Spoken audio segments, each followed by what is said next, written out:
Every year, thousands of kidnappings and assaults are reported worldwide. But I guarantee you that this true story from Zimbabwe is one of the most bizarre, twisted, insane abduction cases you'll ever hear. It was a warm evening. A young man was hitchhiking on the road. After a long wait, a van finally stopped. 3 women welcomed him inside. He felt relieved, happy to get a ride, and glad for the company. They started chatting, small talk, jokes. The women laughed at his stories and asked for more. After some time, the driver turned off the main road. The van left the populated area and headed into quieter country. "Where are we going?" he asked. "Shortcut," the driver said, reassuring. They asked him to keep talking about his life. One of the women handed him a drink. He took it and sipped while telling another story. The farther they went, the emptier it looked. No houses, no cars in sight. It was getting dark.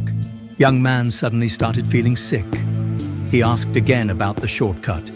His head started to spin. He felt weak and disoriented and knew he was in trouble. He raised his voice and told them to stop the van. Suddenly, the women grabbed him.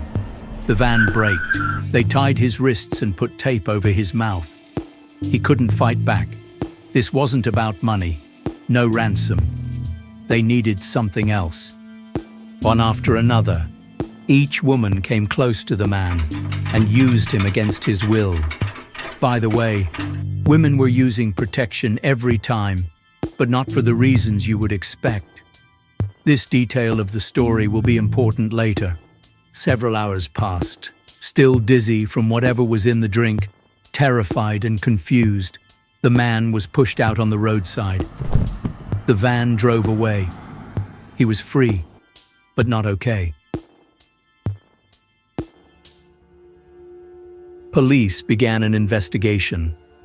Over time, at least 17 similar cases were reported. The pattern was consistent. Young hitchhiking men were invited into a van, then drugged. In some instances, the victims were injected with a substance that caused unwanted arousal. In others, a live snake was used to force compliance. After the women had finished abusing the men, they were dropped off by the roadside. Word spread. Radio shows joked and argued. Drivers warned each other at fuel stops. Police issued alerts but couldn't catch the group. Weeks turned into months, until a traffic crash finally cracked the case open. When officers questioned one of the women involved in the accident, they found 31 used pieces of protection in her bag. That discovery allowed police to link her and her associates to the notorious van-based abductions. As the investigation deepened, a shocking motive emerged. Investigators began to suspect the women were abducting men to harvest their special bodily fluids for juju rituals. Juju is a traditional spiritual belief practiced in parts of West and Central Africa. It's based on the idea that certain objects or substances can hold spiritual power and influence real-world outcomes. People use juju rituals to seek protection, love, wealth, or success in business.